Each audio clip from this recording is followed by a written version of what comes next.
ഇരിങ്ങാലക്കുട കൂടൽമാണിക്യം ക്ഷേത്രത്തിൽ കഴകക്കാരന് നേരെ ജാതി വിവേചനം കാണിച്ചെന്ന് ആക്ഷേപം.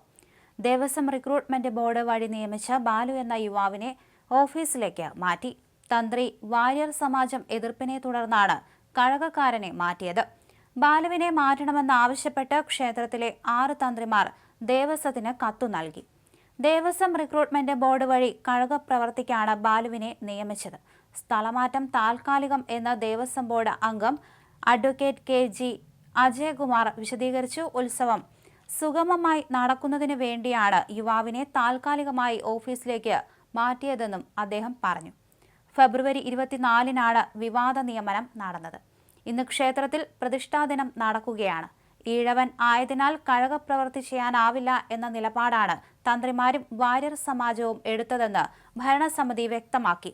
താൽക്കാലിക പ്രശ്ന പരിഹാരത്തിനാണ് യുവാവിനെ ഓഫീസിലേക്ക് മാറ്റിയത്.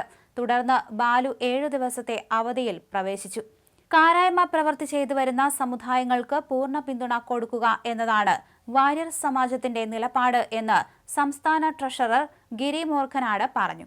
കാരായ്മ കഴകം നിലനിർത്തിക്കൊണ്ടുപോകുന്ന സാഹചര്യം ഉണ്ടാക്കുക എന്നതാണ് സമുദായത്തിന്റെ ലക്ഷ്യം. കഴക പ്രവൃത്തി ചെയ്തു വരുന്ന വാര്യർ കുടുംബാംഗങ്ങളെ ആ തൊഴിലിൽ നിലനിർത്താൻ എല്ലാ സഹായങ്ങളും ചെയ്യുമെന്നും അദ്ദേഹം വ്യക്തമാക്കി.